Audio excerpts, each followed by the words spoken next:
Today, our guest is Shaun Moshasha. How are you, Shaun? I'm doing great, Wesleyne. Thanks for having me on today.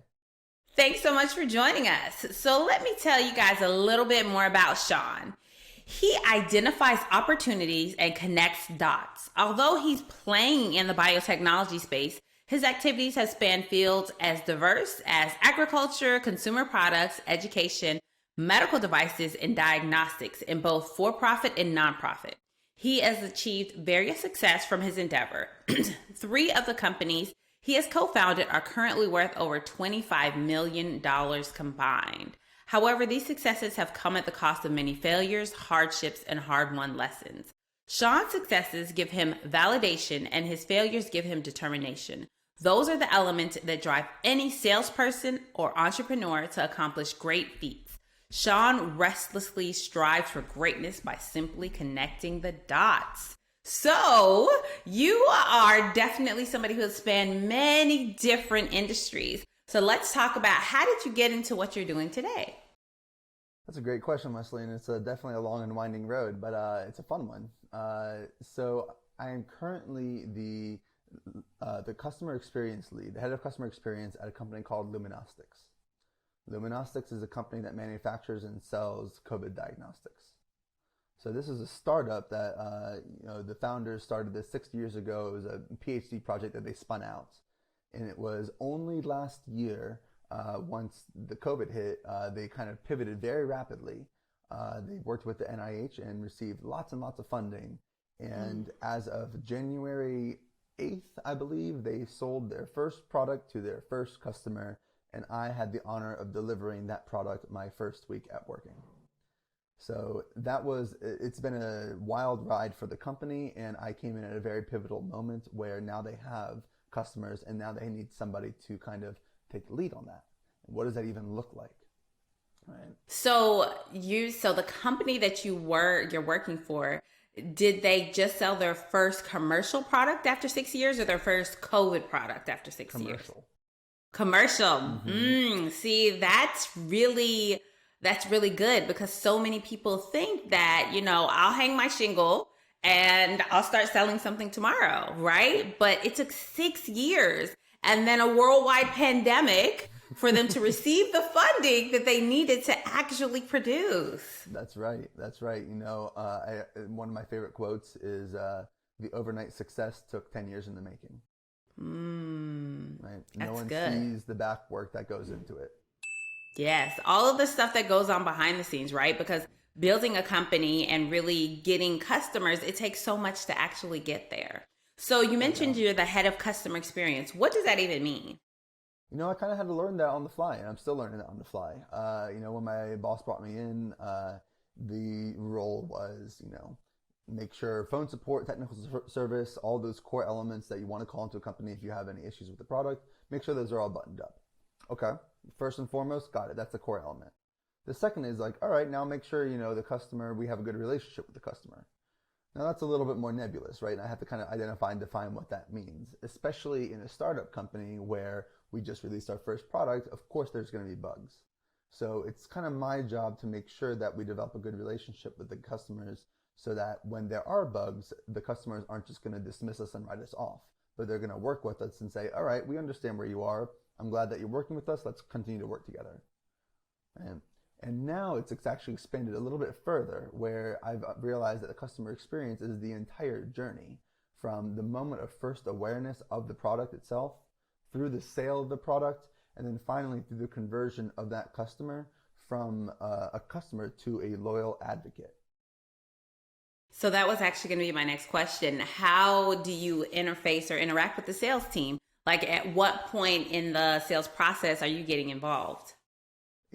At first, what my boss had told me when he hired me on was you interact with the sales team. Once we have the sale, the customer is passed off to you. And now you're in charge of that. But what I realized and kind of what I pushed back on is saying, no. I'm involved at the very, very beginning.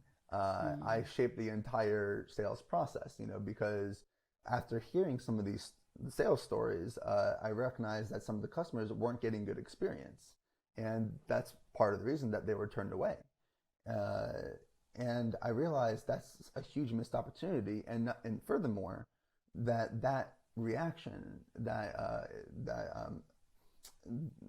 reaction towards our company, the perception that that person has towards our company will then permeate and carry on to his other interactions. And so I don't want that kind of clout following the company. I'd rather fix it from the beginning and have good relationships every single step of the way.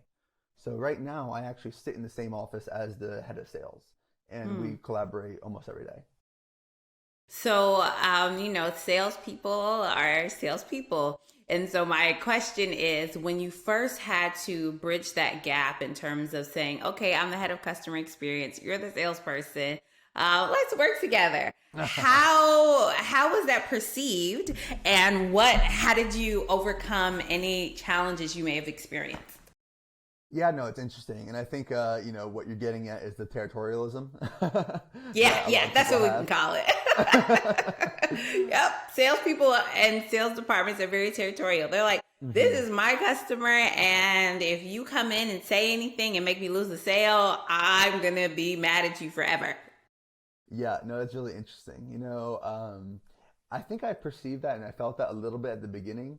And that's because we were kind of all new. We were all getting to know each other. We were all kind of staking out our own territory, or our own little fiefdoms, if you will. And, I felt a little bit of that, but it wasn't too much. I was able to really kind of, as I understood my role more and more, I was kind of saying, hey, I'm here to support you. I'm not here to take your territory. I'm here to make sure that your job is as smooth as possible. And especially because it's a smaller startup company and there's a lot of sales that need to be done, we're kind of at the point where like it's all hands on deck. We all need to help each other out. So I've been able to position myself as I'm a partner of yours.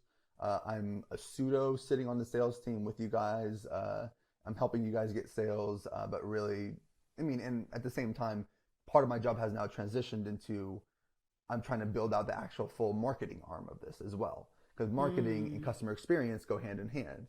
And marketing in sales is the direct funnel, right? And so you see that it's all interconnected very, very closely. And so as I kind of explore this and explain this more, the resistance is just dropping and we're finding the best ways for us to work together.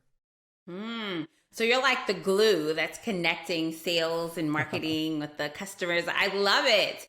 And, again, it's like customer experience. That's what it's all about. So many people are so product focused, and this is my product, and this is how my product can help you, and we can do this with my product or that, or all of these things. But at the end of the day, people are always like, I say that they don't actually care about you, right? People care about themselves and how your product can help them become better or do something better.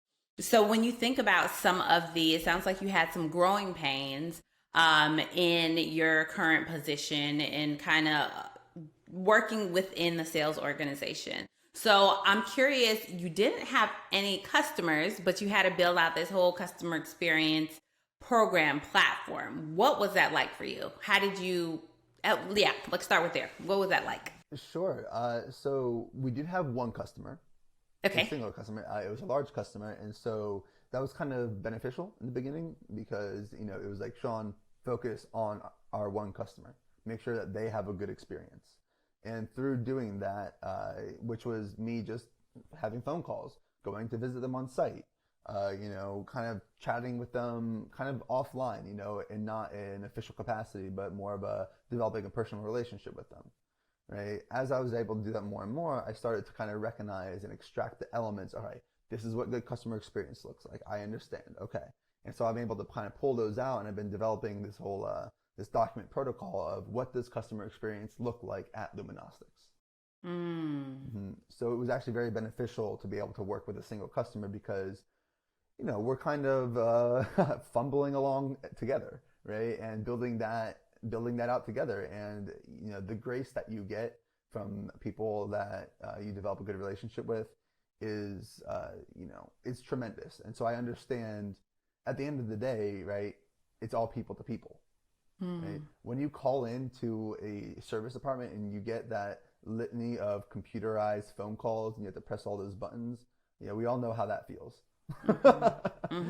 Yeah. No one wants to do that. At the end of the day, it's a person with another person. And, you know, a lot of people think of it as like, oh, I'm trying to sell something. It's like, no, I hate thinking of it that way because that sounds a bit slimy, right? It's person A has a need, person B can fulfill that need. So that's why you just connect those dots, right? And it's like, oh, that's what it is. And you were mentioning a little bit about like the product, you know, product's a product, the product. And you're absolutely right. I mean, especially, you know, here in, well, in a lot of different places, but in the COVID space as well, you know, we have 5 to 6 different competitors. What's going to differentiate us? The customer service, right? What differentiates the iPhone from a Samsung? It's the experience, right? It's that whole feel. It's that whole identity that you get with that. So as I'm realizing this more and more, I'm like, okay, cool. Now, how do I build that identity into the product, into every single interaction that we have with every single person, both outside of the company, but also, and importantly, within the company? Yeah, and you know, the thing is, a lot of people use Apple as an example when they talk about customer service, or down here in the southern U.S., we have Chick-fil-A. And so we always talk about the Chick-fil-A experience, right? It's like consistency. No matter where, if you go to Chick-fil-A in Seattle, Washington, or Miami, Florida, you're going to have smile. You're going to have a smile, right? You're going to have, the food's going to taste exactly the same. And so I think it is so important as companies are growing to really think about, how do I ensure that my customer has the same experience from putting their information on the website to working with us for 10 years. And so a lot of companies, even large companies, don't have a customer experience or a true customer service department, right? Customer service is like the complaints department, right? And nobody wants that. Nope. So what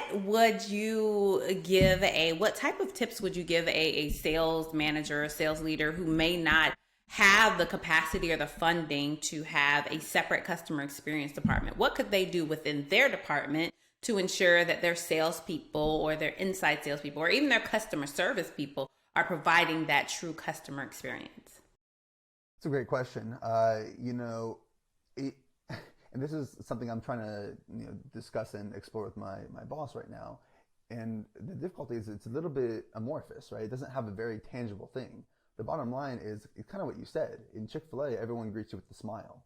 Yeah. Right? It's like, that's crazy. Chick-fil-A is a great example. I'm glad you brought that up. I am so pleased with Chick-fil-A. Everybody loves, like, who doesn't like Chick-fil-A? If you don't like Chick-fil-A, something's wrong with you, right? You know, probably have to agree with that. But, you know, it starts with, you know, like you said, customer experience is currently kind of perceived as the complaints department. And who wants to deal with complaints, right? Yeah. The idea is to avoid getting the complaint in the first place. Right? Yep, that's it. As long as people have that in their mindset. And I actually learned something when I was in 10th grade taking this entrepreneurship class. I remember this guest speaker came in and he was talking about his journey in the hotel industry. How he started from a busboy and ended up to like VP of wherever it was. He said, remember the platinum rule. The platinum rule is give people what they want before they even know they want it. Right? So if you always have that in like forefront of your mind, then you're going to avoid the complaints. And furthermore, any true issues that do come up, they're going to be a lot more forgiving. Right? So that's going to facilitate the sales process. Because, you know, what is the sales process? You know, a lot of times at the end of the day, you're arguing over, you're nickel and diming at each other, right? Who wants to deal with that?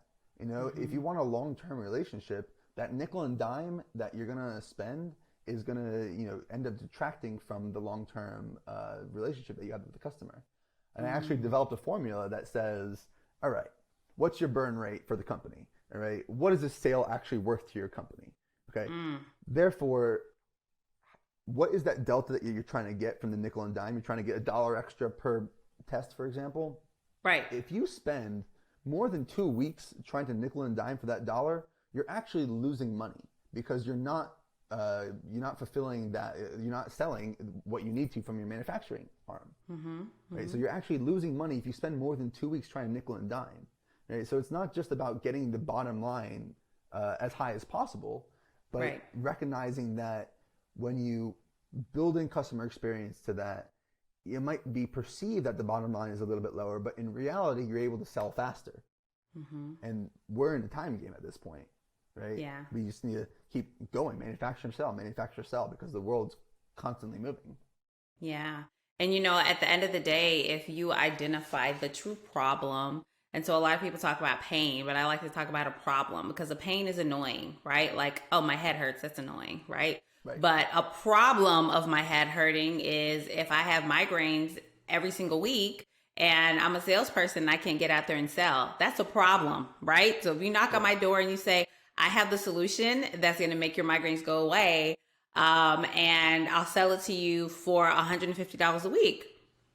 Maybe it sounds crazy if it's just like a pill, but if that $150 a week is going to turn into $1 million in revenue a year for me as a salesperson who can't do my job, then it's worth it, right? Mm-hmm. And so I think that when we think about the customer's journey and that customer experience, it's important to first, is there a problem that we can solve, right? And if we're nickel and diming, if we're going back and forth over small terms, like as you said, you're losing more than you're gaining. So at some point we have to give. Just give in. Exactly.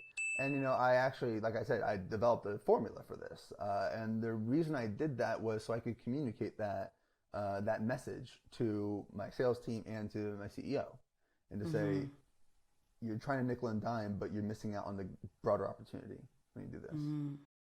That's good. So tell us about a success story within your current position or a previous position, a happy customer, a good employee. Tell us one of your biggest successes. Yeah. Well, let's see. My current position is interesting. Like I had mentioned, we have our first customer, and whenever we're releasing our first product to our first customer, it's everyone's nerve wracked, right? It's like, oh my gosh, let's pray that this is going to go well. Yeah. Right? And inevitably things happen. We shipped out, let's say, a couple devices that weren't quite configured properly. I mean, there was nothing wrong with them. They just had the latest, the last version of the application that we wanted, and we need to update them. But it's not a good experience when I had to call the guy saying, hey, by the way, the shipment you just received, I had to come down and update a couple of them because, we didn't ship out the ones that we needed to. That's never a good conversation you want to have. But the fact that I had gone down there about 2 weeks prior, I developed a relationship with the warehouse manager. We went out and had lunch together. I was just able to kind of slip in and say, hey, I need to figure this out. He's like, not a problem. You come in and do whatever you need to. Right? And that was so different, than what you would normally have. Normally, if you go into an organization, like, oh God, the sales guy, oh God, the representative from this company is coming. It's kind of like a weird wall that you develop. But I'm a people person, and I like going in and meeting people. So I go there, I say, hey, Juan, how are you doing? Good to see you again. How's the kids? How's the wife? And, have a good conversation with him. It might take me half an hour or longer because I'm sitting down and chatting with him, but that speaks volumes. And because I was able to do that, I sat down, I was going through their systems, and I was like, all right, let's find these devices and let's kind of update them. I was like, oh wait, some of these devices aren't here. Oh wait, let me talk to the inventory person at the warehouse for the client and get their log of all the devices. Oh man, 18 of the devices that we sent them aren't in their inventory log. They didn't have track of them. And that was not good because those are expensive devices. So I spent the next couple of hours and I did a full audit of their system, and I was able to identify which of the devices was missing, where they were, because they had sent them out now to all their different sites. Right? So I was able to identify where they were, track them down, and I was able to actually take those and then give it back to the warehouse manager and say, hey, by the way, your log wasn't proper, right? You had all these devices missing. You didn't know where they were. I've updated this for you. You now have this information, right? So not only because I developed a good relationship with these guys, I was able to kind of go in without a question and kind of do what I needed to do. I was able to then spend more time than they expected to then dig in deeper and find a lot of issues that would have cost our company money and cost their company money. And that's kind of where I'm going with the platinum rule. Yeah. Right? That was never expected from me on any of the sides. But once I saw that, I was like, no, that needs to be addressed. And so I went and I did the work that I needed to do to be able to address that, gave them help fix their logs, and that just boosts our relationship. Yeah, yeah. And I think that everything that you said, sometimes as salespeople, as business owners, customer service, we discount the value of a relationship, right?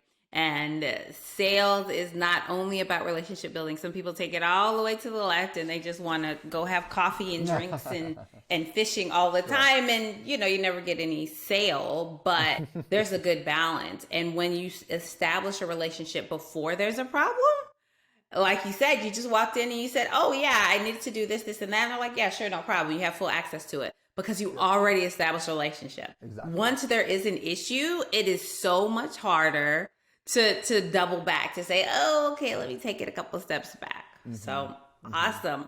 I have enjoyed our conversation so much, Shaun. Learned a lot about customer experience, the value of it within a sales organization, and ultimately how having a customer experience department or training your salespeople how to be good customer experience salespeople can actually increase your sales.